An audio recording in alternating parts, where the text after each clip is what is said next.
up, guys? Happy New Year, man. I've been busy this week finalizing the Ryan Garcia Barrios fight, and details will be announced on Monday. I'm really excited to be working with PBC and Al Heyman.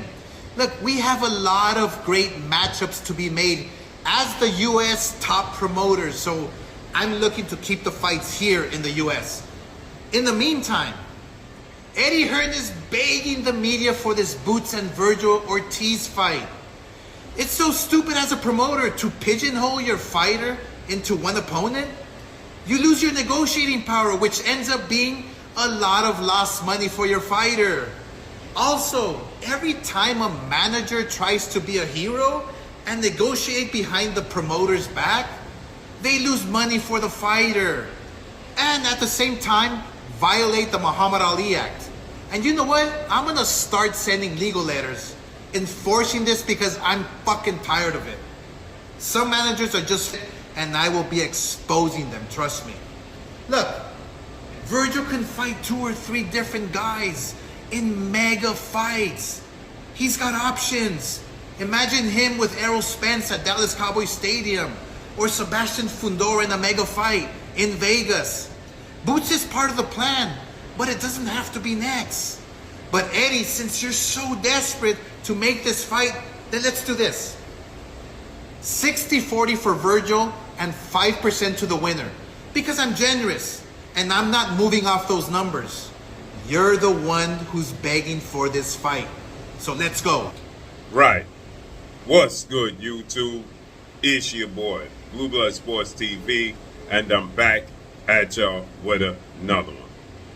Sad, sad, sad. As I always say, boxing is the Wild Wild West and it's diabolical. As you see and heard right there, the promoter for undefeated Mexican WBC interim junior middleweight world champion title contender, Vergil Ortiz Jr., he's making it abundantly clear that Vergil Ortiz Jr. and his team want this fight with the phenom, as I refer to him as, in former unified WBA, IBF, Ring Magazine welterweight world champion, now WBA junior middleweight interim world champion and title contender, Jerron Boots Ennis. 2 undefeated, highly decorated fighters as far as, status goes in the sport of boxing. Now, Vergil hasn't become a world champion, but they have built themselves up and their brands up. They both want this fight. He's letting you know that Vergil Ortiz wants this fight. Oscar De La Hoya is. But he doesn't want this fight for Vergil Ortiz, okay?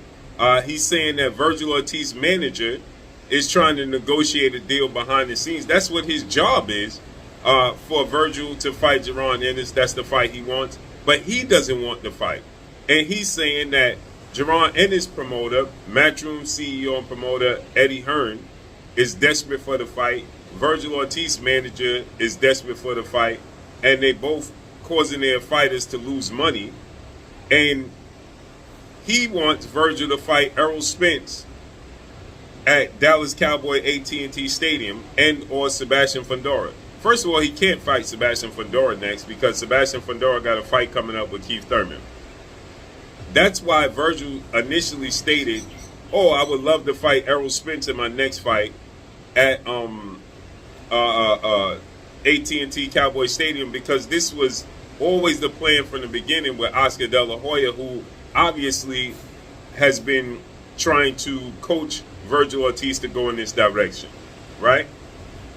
And then he says he's going to sue Jerron Ennis and Vergil manager, his own fighter's manager, for trying to do a deal behind his back. This is the fight your fighter wants. This is why boxing is diabolical. Point blank and period. This is the fight that your fighter wants. You don't want to give your fighter the fight that he wants. Then he says, if they so desperate, we'll do a deal 65-35 in favor of Vergil Ortiz, and I'm not budging off the deal.